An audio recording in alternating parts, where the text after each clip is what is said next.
Look, y'all can follow me on Twitter and Instagram at BFredJones. Follow me on Instagram and Twitter. On Instagram, _G-Sportz with a Z on the end. And on Twitter, G_Sports with a Z on the end. You can follow me on Instagram at big_homie_hen and on Twitter at HeyYoU15.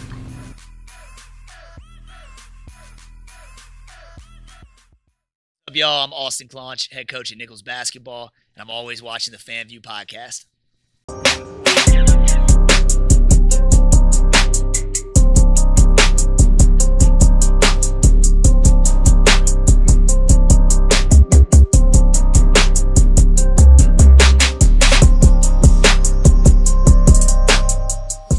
Man, we live, y'all. Here we go. Here we go. Listen, Another episode, FanView podcast. got my main man, Austin Claunch, in the building. Nicholls State head coach, basketball coach, going into your 5th year. That's right, man. How crazy is that? I remember the press conference. You didn't have the facial hair. Nah, man. Getting old. You looked a little younger. Look like a young man. I'm losing hair. You know, that's why I got the beanie on. I don't want, Cowboys? I do got a problem with you wearing a Cowboys beanie. I ain't gonna lie to you. I really got a problem with it. Y'all 4-2. I thought all the injuries y'all was having in preseason and during training camp, I just knew this is gonna be a season where y'all was gonna be in the top 5 pick of a draft. You know we don't fold, man. And it's like I tell you, there's fans of other teams, but for Cowboys fans, you know, we're not really fans. We were born to wear the star. Oh my goodness. So, Oh my God. you know, man. You know I had to come in and represent the boys today. Listen, you know, so you know he had to come in and rub it in. Because the last time he was on the show, that's right. he told you, G, He did. the Saints were going to lose to the Cowboys. He did. But That was in the dome, if I'm not mistaken. But it really was a sucker bet. I mean, Trevor Siemian was the quarterback.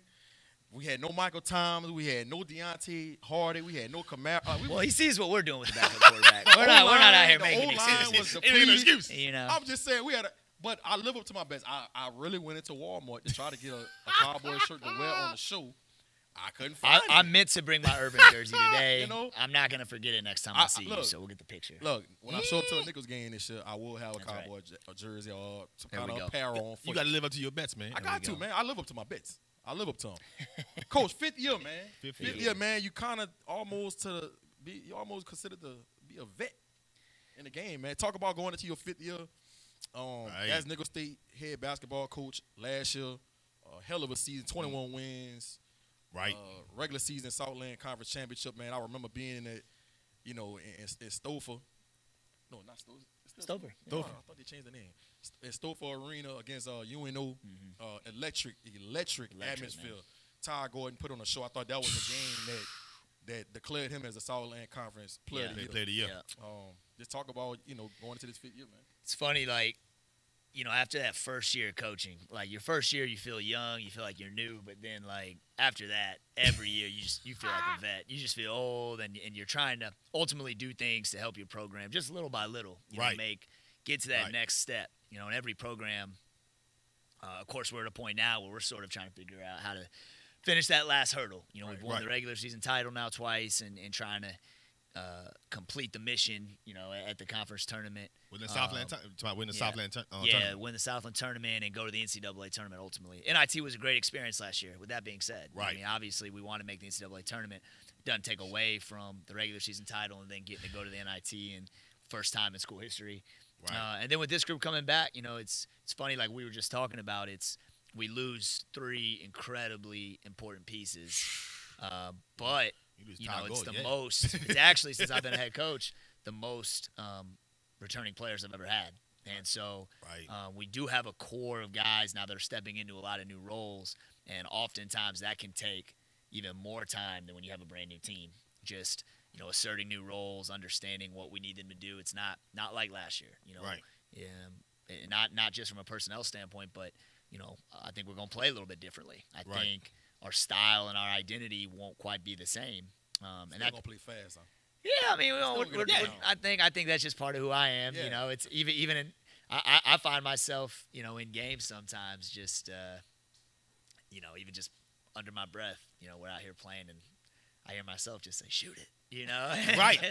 You want that's the you guard want in your guys to you want your guys to play with that type of confidence and that type of aggression. So, no, we're still going to play fast, but we got a lot of work to do, but I like our group. But speaking about playing fast, where did that style of coaching come from? Like, every coach, when you watch them, even like ACC coaches, like let's say like Mike Krzyzewski or somebody, everyone has a style. If you go watch the Big Ten with Tom Izzo, everybody has a style. Where did that style playing fast, where did that come from for you? Well, when I was in college, the coach I played for, he played at Davidson. They kind of play that free-flowing up and down. And I don't even necessarily like to say that I like to play fast. I don't really even say that, but I certainly want our guys to play with freedom, you know, and I want to take a great shot. If we can get it in 3 seconds, then let's do that every possession. If it takes 27 seconds, then we'll take it then. But I like to say that we have a structure in how we run, discipline, in the format that we play. But within that, I want our guys to be them. There's a reason I recruited them. They can do things, quite frankly, that, I always like to say I like to recruit offense and coach defense, right? And I think, when you get when you get talented guys and get them to compete and take pride defensively and care about each other, and then on the flip side of it, just learn spacing, share the game, play within concepts, and learn to play free without playing selfish, Learn to be hungry without being thirsty, and just, I think share the ball, share the game, and I think when you do that, I think you see results. I do want to talk about you when you first got into the coaching game at George Mason and playing for, who I think is one of the best coaches that I've ever got to witness since I've been watching college basketball, and Paul Hewitt. And how did that job interview even come about? Because, Paul Hewitt had a lot of success at Georgia Tech.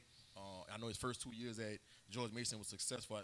His last 2 years that wasn't pretty good. But talk about getting that interview, man, and what went into it, and how you got them ties to Coach Hewitt to even get an opportunity to coach at George Mason with him.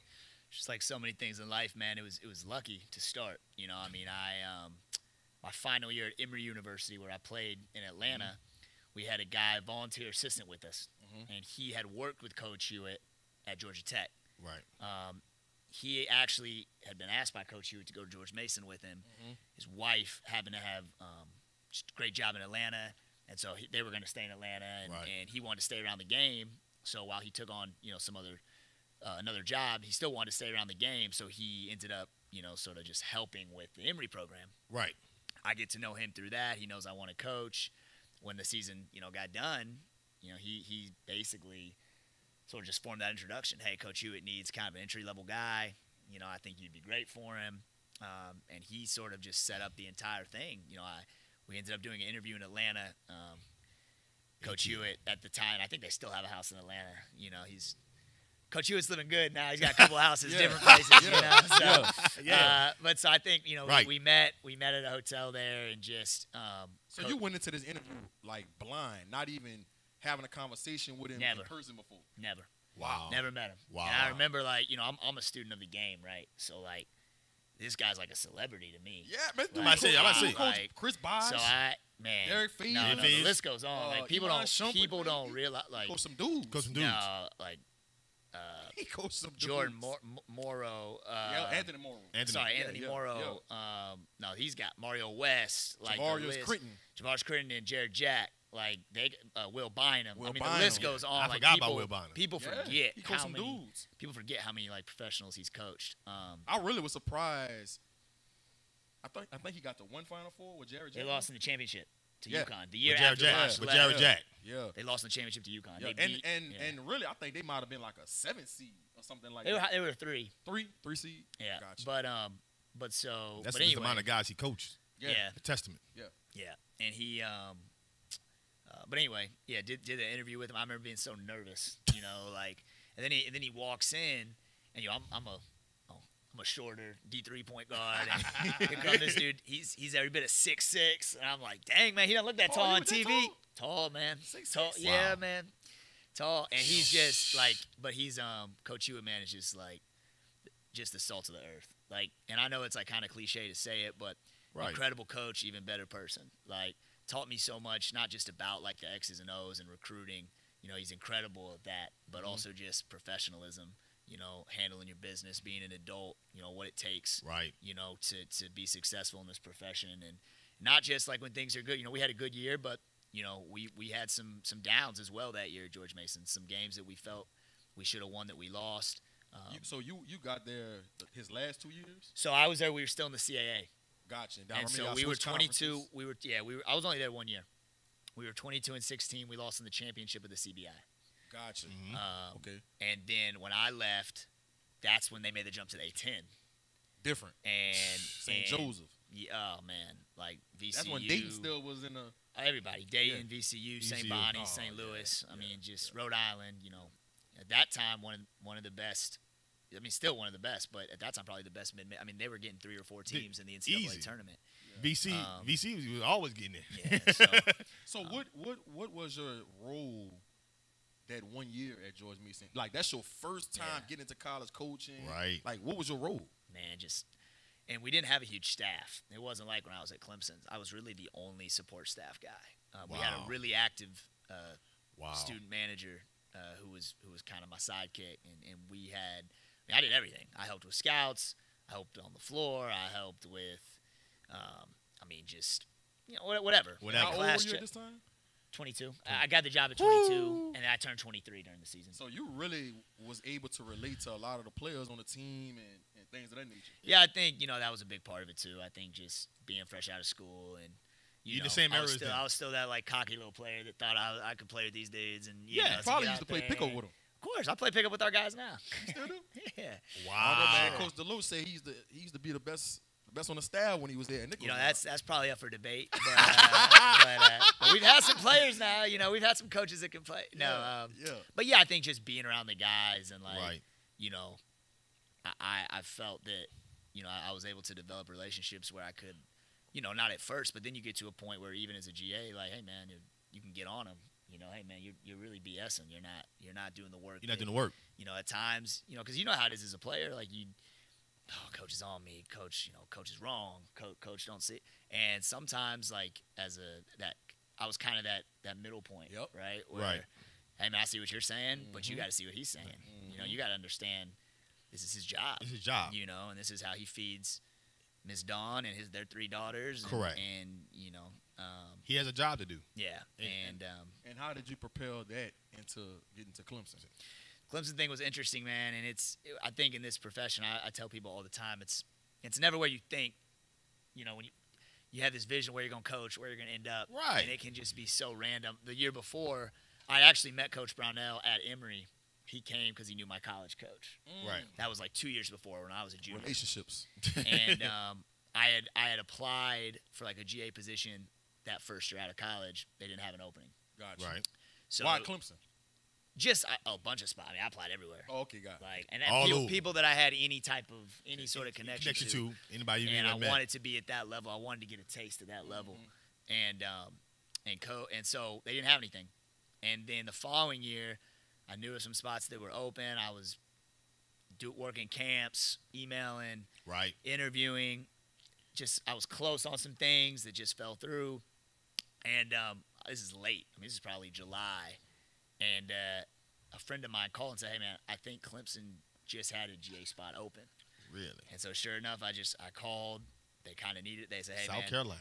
So that was on a Saturday. They called me that night and said, hey, man, can you be here Monday to interview? I remember my suit was kind of wrinkled. I remember I didn't have. At that time, I had one suit, right? I had 2 suits. And so, but I drove down there. Listen, he's still living like a college student. Yeah. 1 suit? Yeah. And so I drove down there on Sunday, 6-hour drive, whatever, nothing crazy, for D.C. area to South Carolina, and interview Monday, Tuesday, got over the job, And wow. Which that's how you met Coach Richard Riley. That's right. And then Richard Riley gets the job at Nicholls. Takes you with him. That's it. And then 7 years ago. And he turns the Nicholls program around. Yeah. Oh my God, it was like around. Nicholls program was so bad you won't hang yourself. No. That's how bad it was before Richie got there. Yeah.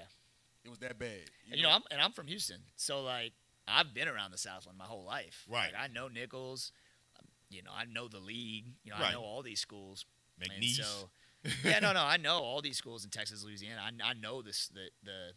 There's obviously a difference in resources and budget when we're competing with against the Texas universities in Louisiana. Correct. You know, and the obstacles that come with that, and what Richie did, man. I don't think people nationally even recognize the job that he did. You know, I mean, to come in 2 years and win the league in his second year. Right. I mean, it was, and you know, obviously now there's the transfer stuff. Richie was way ahead of his time with that, and I think what people don't necessarily realize now is it's easy. Like now, transfers can play right away. Right, you had to sit out a year. When Richie took over, he was investing like, hey, we're going to take 2 guys, and they're not going to play for a whole year. But back then, you know, Richie was taking grad transfers too, so grad transfers was able to play right away. Yeah, but if you look at the year we won the championship, we had 2 All-League players. They both sat out the year before. Gotcha. My first year as head coach, I had 4 dudes sit out. Wow. D'Angelo Hunter was one of them. D'Angelo Hunter, Dexter McClanahan, Andre Jones. Andre Jones. Yeah. Wow. Yeah. So, and then the same with the next year. Najee Garvin was an All-League player. He sat out a year. Jalen Fornes, you know, so. And I think that, you know, Richie, again, man, he had a vision. He was like, you know, he's so motivated, man. He's as motivated as a coach I've ever been around, and just, you know, works at it. You know? And I think that is still very much instilled in our program at Nicholls. You know, just that attitude of playing with the chip, you know, being the underdog regardless of, you know, I've been here long enough now, heading into year 7, including as an assistant coach, where I've been picked everything from first to last at Nicholls. So, you know, just understanding that stuff doesn't matter. And it's crazy how, you know, you, Coach Aiken, y'all was under Richie, and both of y'all are head coaches in the Southland Conference. I know we had Coach Aiken on the show. We had Aiken on the show. Yeah. That's my man, dude. Yep. He's like a big niece. Yeah, he's like a big brother to me, man. Now we won't beat him every time we play him, but that's my guy, man. You know, I've learned a lot from Coach Aiken too. But listen, talk about some of the difference in basketball, man. Right now, like in today's basketball, we're watching a lot of guys shoot threes. I remember when I first started, you know, playing basketball, like in high school. I played my junior, you know, sophomore year, Higgins, JV, broke my ankle, dumb. We didn't shoot that many. Basketball didn't shoot that many threes. Yeah. But in today's game, there's a lot of threes, even at the pro level. But speak about how the three-point shot has changed basketball, and how have you installed that in kind of like what you do as a coach in terms of your team? It's funny, like, you know, especially at the pro level, right? Because I think what people probably don't take into account enough is, like, it's really like 2 different games. You know, the NBA rules are tailored for offense, whereas the college rules are tailored for defense. Right. So of course, when you're growing up, I mean, I did the same thing. Who do you watch? You watch the best players in the world. You watch Steph Curry. You watch, when I was growing up, Tracy McGrady, Kobe Bryant, Allen Iverson, you know, and you want to do what they did. So the handle and all that and the bag, that's what we watched. You know, the mid-range was more relevant back then. The elbow jumper. And so now I think, you know, of course, the way that, like you mentioned earlier, you know, positionless basketball and being able to spread the floor from 5 spots at the NBA is I mean, it's imperative at the NBA. Like, if you're playing 2 traditional bigs, it's going to be hard. It's going to be hard. In college, it's doable. Good luck, Timberwolves. Yeah. You know, Good luck. And I just think, you know, in college, I think that's the biggest thing that coaches fight. I think certainly I've seen it even from me. Like, hey, man, we're going to come in and we're going to play this super. Now, we play pretty fast, but we shoot a lot of threes. But I think if you come to a practice, you know, we're really stressing inside out, whether that's a post touch or guards driving it first and getting a paint touch. You know, I certainly wouldn't just say that the Warriors' formula for success is what every college basketball team should be looking at. I wouldn't, you know what I mean? And that's the thing. You don't even see that around college basketball. Yeah. You know, a lot of the threes, it doesn't seem like it could just work at that level. Yeah. It just doesn't seem like you can just start, hey, listen, we'll come out here and just play this free shooting threes. Like, bro, you know, in college basketball, you got to do a lot of rebounding. Yeah. Well, I think just in general, man, like, not just that, but I think you got to also take into account, like, these are student athletes, so they're going to class, they're having some sort of a life outside of basketball, you know. Right. It's just, when you talk about shooting, man, shooting is like, I don't know what time it is in Oakland, but I bet Steph Curry shot already today. You know, I bet all those dudes that get paid to shoot have already shot 1,000 shots this morning. You know, and with college, it's, don't get me wrong. I mean, these kids work their butts off, and a lot of them are in there without a coach having to say anything. But I just think at the same time, it's two completely different games, and it's fun, I think, as a coach, man, and I love being innovative, and I love seeing, oh, man, you, like, watch these games tonight, man, there's some good games tonight, and I'll inevitably watch a play and be like, man, that's good, man, I don't know, how can I install something like that? But, at the end of the day, in college basketball, there's no defensive 3 seconds. So it's hard you can load up on one side of the court, make a dude pass. You can take a guy out of a game in college basketball so much easier than that of the NBA, and so I think there's much more strategy and coaching that falls onto the college game, where the NBA is certainly more geared to the talent, and it's so crazy that you say that, because I went to Southeastern. I got to Southeastern in 2004, and Billy Kennedy was the head coach at the time. Steve Prong was on that staff. Larry Cordova, all those boys. Coach Banks, that was the head coach at Southern. Went to the tournament. He had a hell of a staff. And I remember going to some practices because I had a really good relationship with Coach Billy Kennedy. I actually tried out for the team my freshman year. I ain't made it, but I tried out. Yeah, good luck. Tried out. But that's neither here nor there. But I remember him stressing in practice when I used to go watch the practices. You live by the 3, you're going to die by the 3. Yeah. And, Billy Kennedy, he went to a tournament that year. 2005. 2005. They played Oklahoma State with the Graham twins. That was kind of a good game for a little bit. What? Yeah, it was. I remember that game. John, my guy John Lucas was on that team. John Lucas. John Lucas. That was actually the year they went to the Final Four, right? Yeah. They lost to Georgia Tech. They lost to Paul Ewing and Georgia Tech. Yep. And that's crazy. We just talked about Paul Ewing. I told you, man, I'm a student of the game. I remember all these teams. But it's so crazy. I just remember Billy Kennedy and Steve Crum and them boys stressing, you live by the 3, you die by the 3. And now you fast forward to 2022, and now coaches want you to jack these threes up. Like jacking them up, bro. The Lakers don't even have good shooting.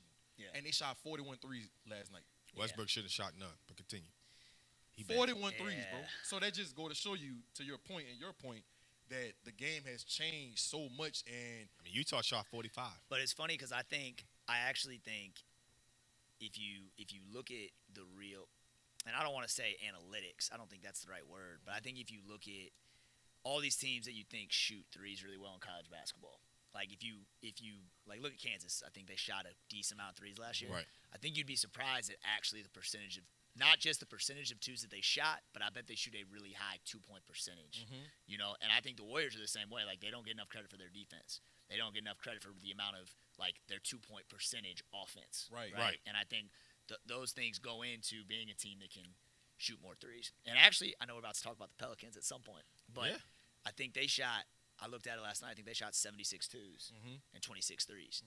And they shot 48% from 3 or something like that. So it's like, and I don't think that's I think that percentage from 3 is a testament to, like, trying to attack the paint, fight for the paint. And when you shoot the right ones, like, your percentage is going to go up. One of the things Willie Green was talking about in the offseason, he said that it will be times where he wants his team to play up and down, score the ball in 8 seconds. And it was like, why? He said, to get more possessions. The game has changed, and we're going to shoot more threes than we probably have ever done.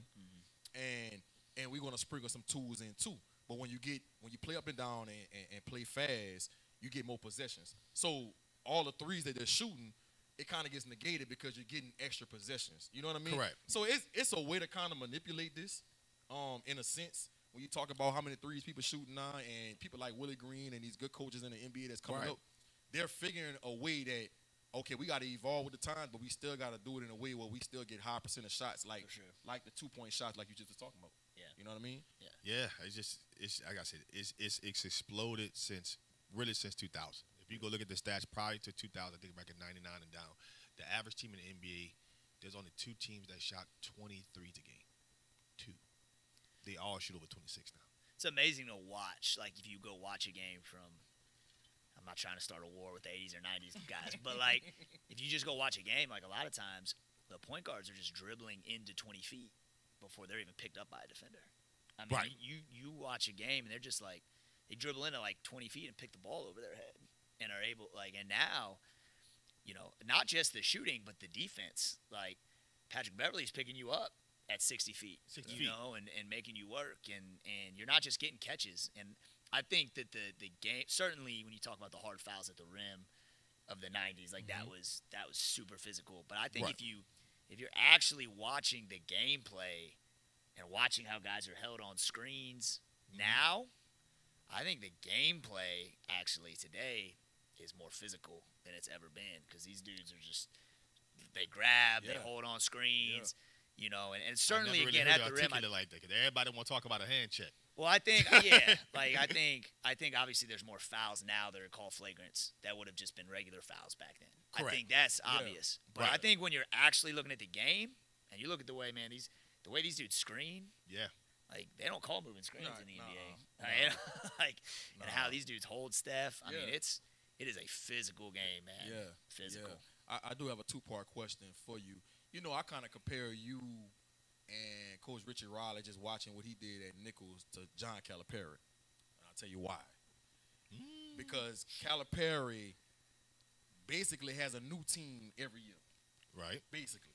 You know what I mean? Yeah. And when Richie got there, and since you've been there, y'all bring a lot of transfers in. So I kind of equate that to what Calipari did at Kentucky, bringing in new freshmen every year. Rather you're the opposite of Bruce Pearl.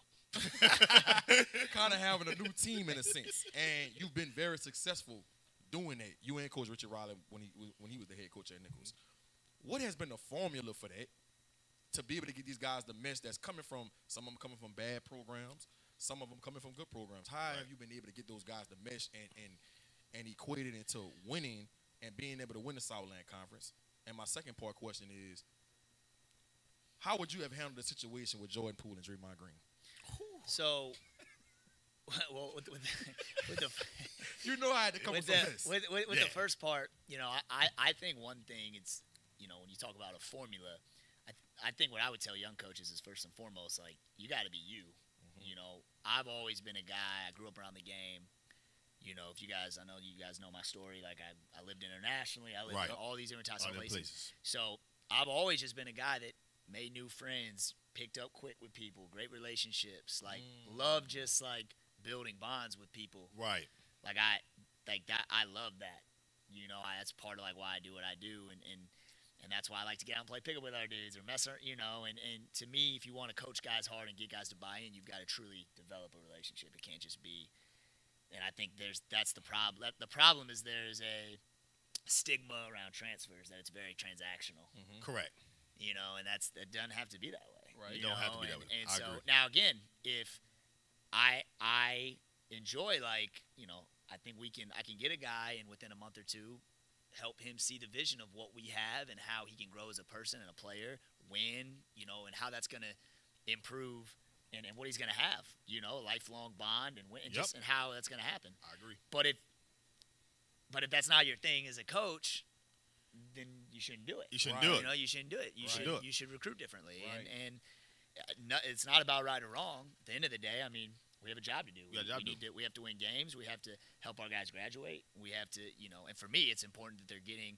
I tell our recruits all the time, man. My college basketball experience was the best experience of my life. I talked to my college coach 3 times a week. I just got back from New York 2 weeks ago. Went to my shooting guard's wedding. Come on, man. And it was great.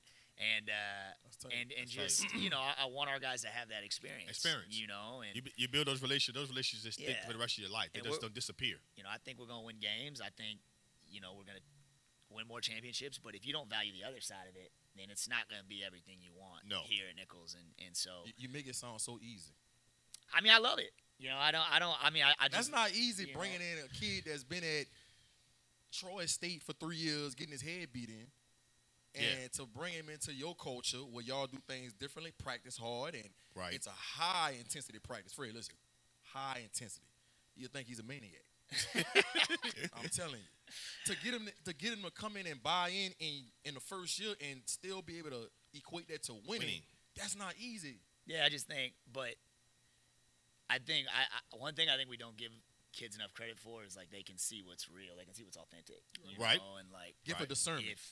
And don't and like you know, I mean, just honestly, in recruiting, and then certainly when they get there, I mean, don't lie to them, you know. Shoot I straight. think, you know, and then maybe it's not going. I mean, I've had we've Difficult had a bunch of successful transfers, but we've had some guys that have had to sacrifice. It didn't go the way they wanted to. Right. You know, I mean, we come down, you got to sit down. and those guys, you know, I talked to one of them this past week, and he certainly didn't maybe have the career at Nicholls that he wanted to, but he graduated. He's a champion.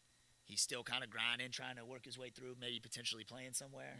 And I'm in his corner for the rest of our life. That's a 100%. Bond that we build. Right. And when, you know, certainly like when I went to school and played for Coach Jason Zimmerman, like that was you know, we trusted him. My family trusted him, and he was in my corner. He's still in my corner, right? And so. And I remember for your press conference when you first got introduced, you thanked him and you was like, man, I don't know if this is being streamed or not, but Coach, I love you. Yeah, you know, that's my guy. That says a lot about a former player saying that about his coach. No, for sure. The Draymond Jordan Poole situation, man. You know, one, I mean, I know you don't have to say any names or anything like that. Have you ever witnessed anything like that in practice? Not like that. I mean, we've had some dust now. Right. I think any team with championship aspirations, and look, that's just my personality, right? Yeah. And I tell our guys all the time, listen, we're not gonna fight. Like we're not gonna throw punches. Right. We're not gonna. I got gloves. No, we don't got gloves, but you know, but I'd rather have boxing matches. I'd rather have like some times where, hey man, we got to get some dudes away from each other in a practice than we're just kind of going through the motions, and there's not. And I just think in great programs, man, there's got to be moments of friction.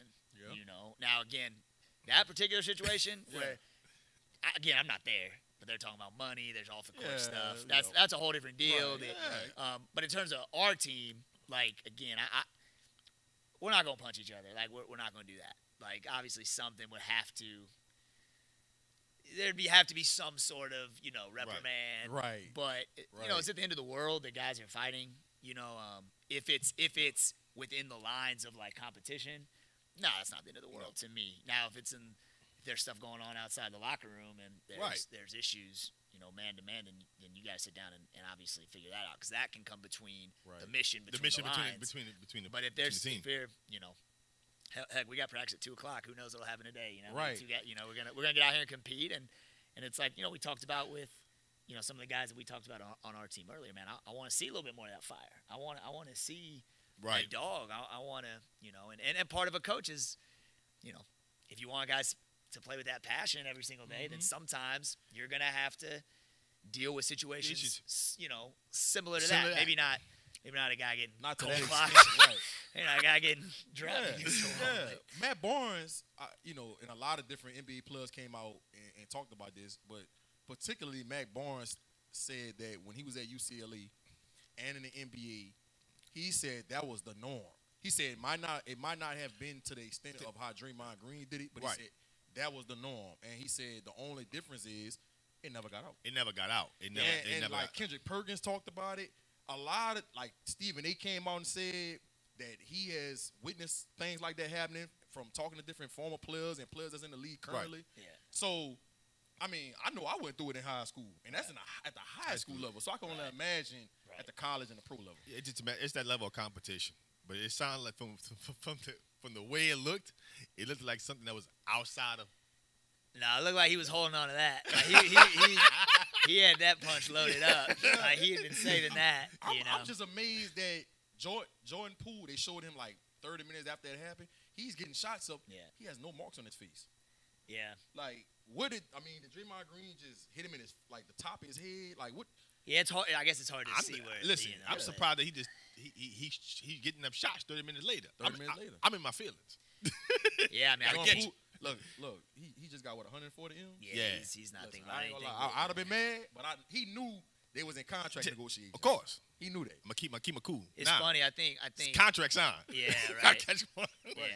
And obviously, I've gotten into it with teammates. I've never been punched like that by a teammate, you know. But like, I do think it is funny when you sit back and you see it happen to somebody else, or you see it happen in another situation. You just think, oh, like, I'd be so mad. But I can remember kind of, even if something happens at Nicholls where guys get dusted up and you separate, I mean, 30 seconds later, we're back to playing. And they're fine. Right. You know, and so now, again, that was an extreme situation with the Warriors, but I think if anybody can handle it, it's the world champs. Let me ask you a question. Speaking about the world champs, let's get on the NBA. Come on. Do you think they have a chance to repeat? The NBA season's about to start. We're underway. Oh, yeah. You think they're going to be like this team to beat? Or who you think possibly in the West or in the East that can continue with you? You think the Pels can probably knock them off? Or you think they can finish that? You know what I mean?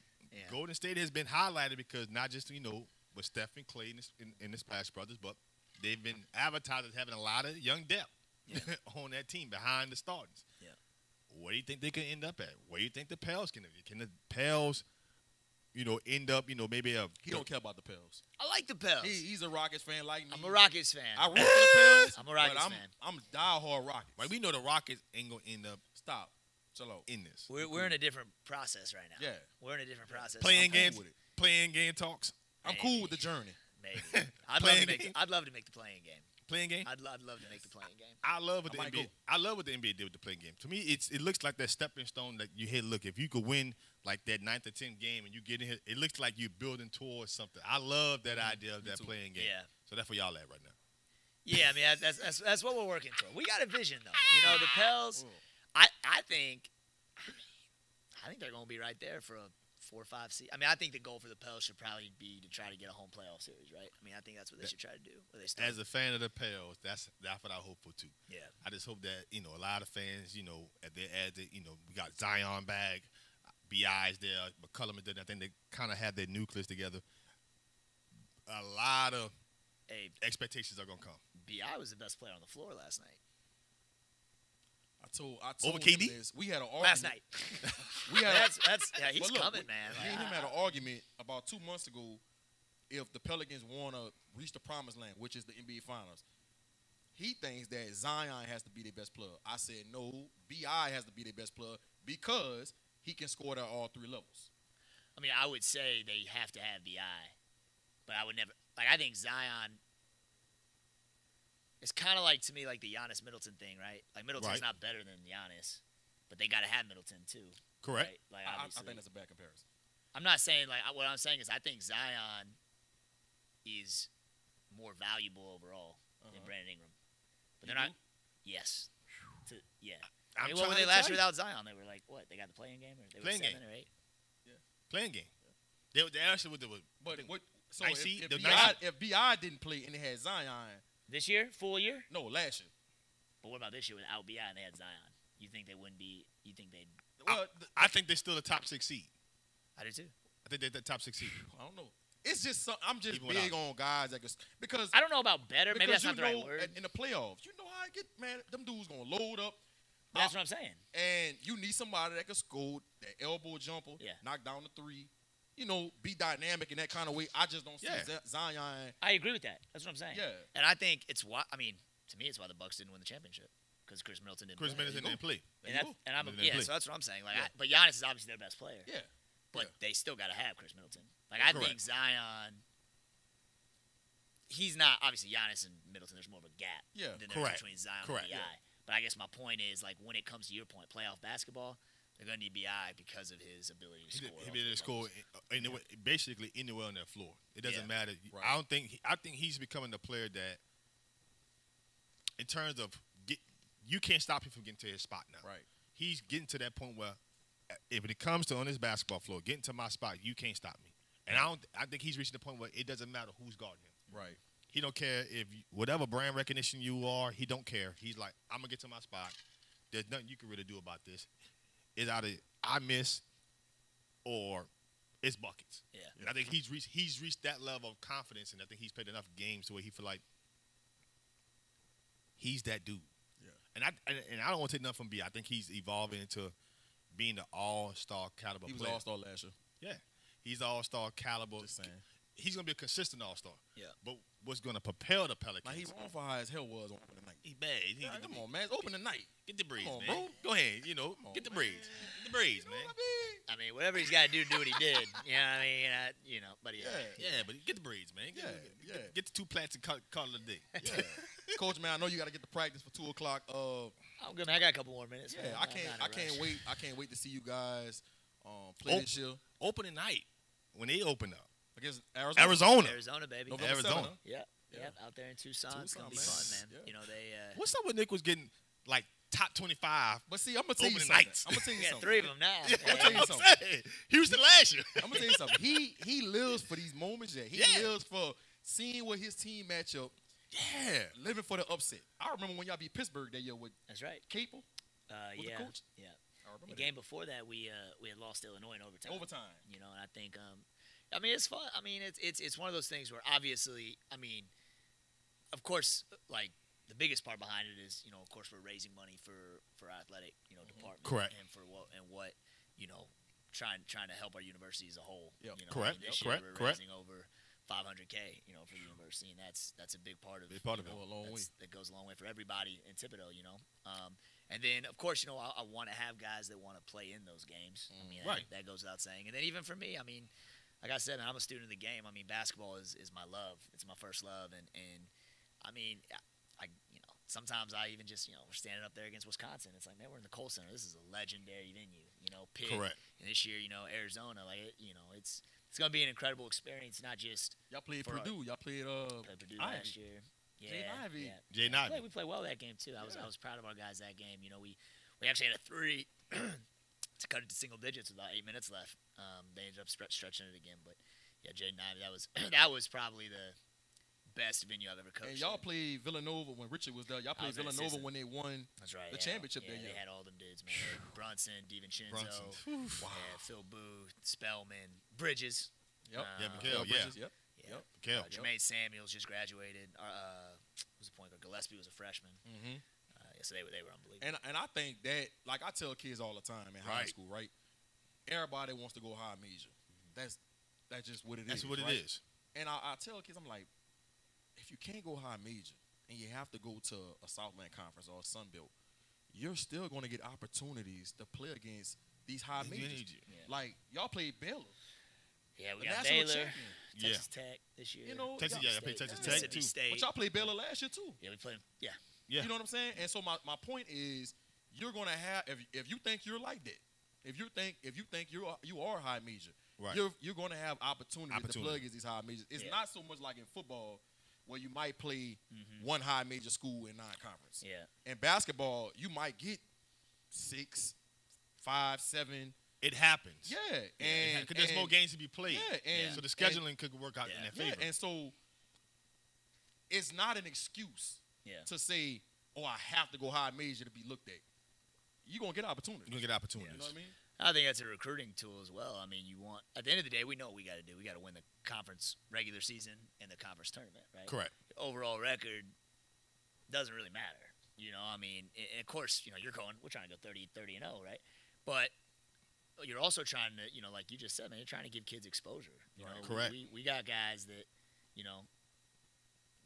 from last year to 3 years before, man, guys that, like you mentioned, have come from maybe a higher level, and didn't get that opportunity and want to prove that, hey, man, we can play at this level. And we're as good as, these guys that maybe are getting more praise and more recognition. But not just that, but those kids, because you got to understand, those NBA scouts are at those games. Yeah. So somebody could, the work that you could do to make somebody who's being, scouted at the NBA level. Yeah. You could indirectly, because you played a guy like Jaden Ivey. Yeah. You could have one of your kids who did a good job against him and say, man, who is that kid? Yeah. You know what I'm saying? And now you don't even realize that the spotlight is on you, and somebody may be deciding, you know what?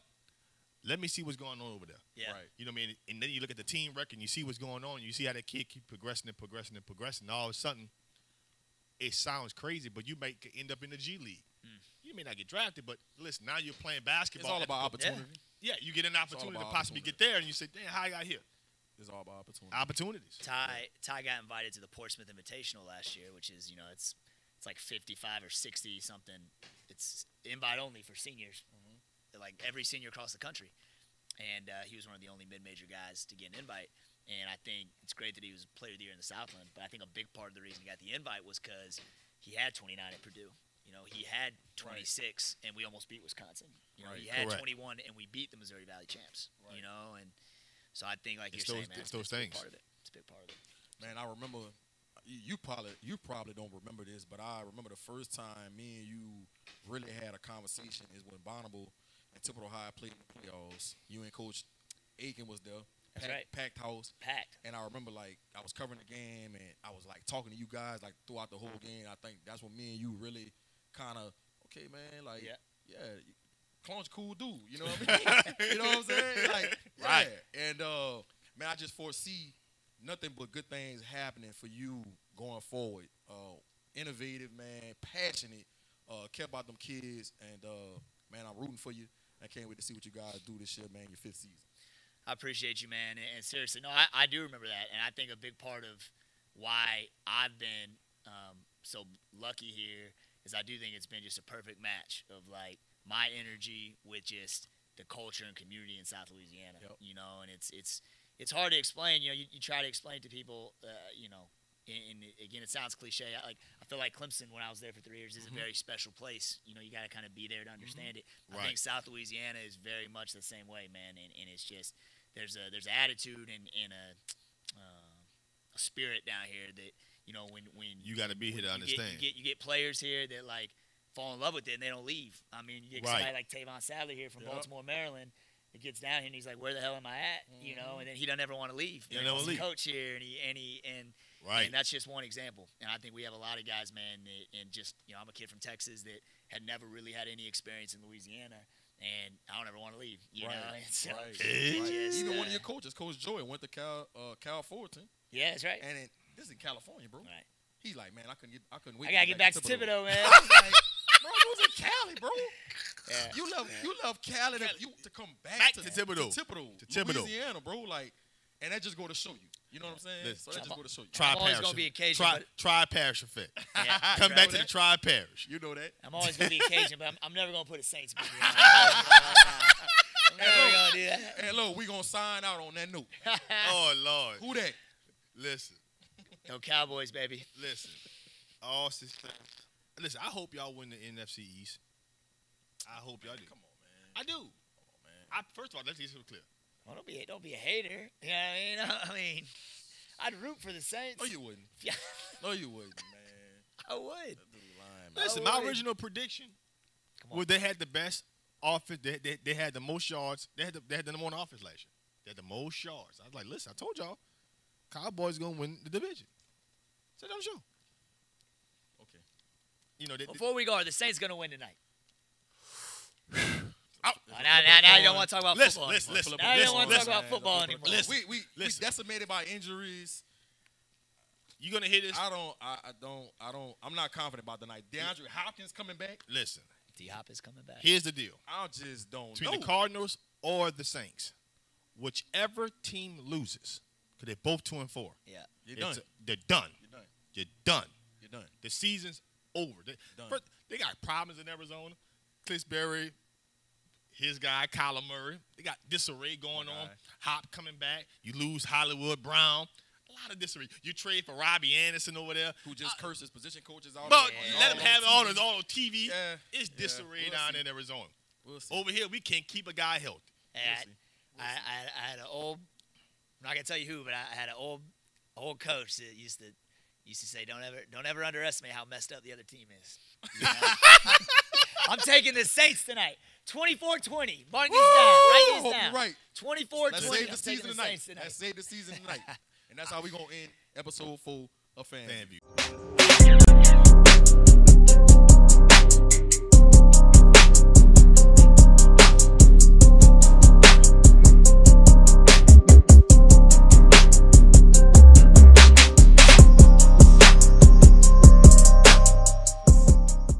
Look, y'all can follow me on Twitter and Instagram at BFredJones. Follow me on Instagram and Twitter.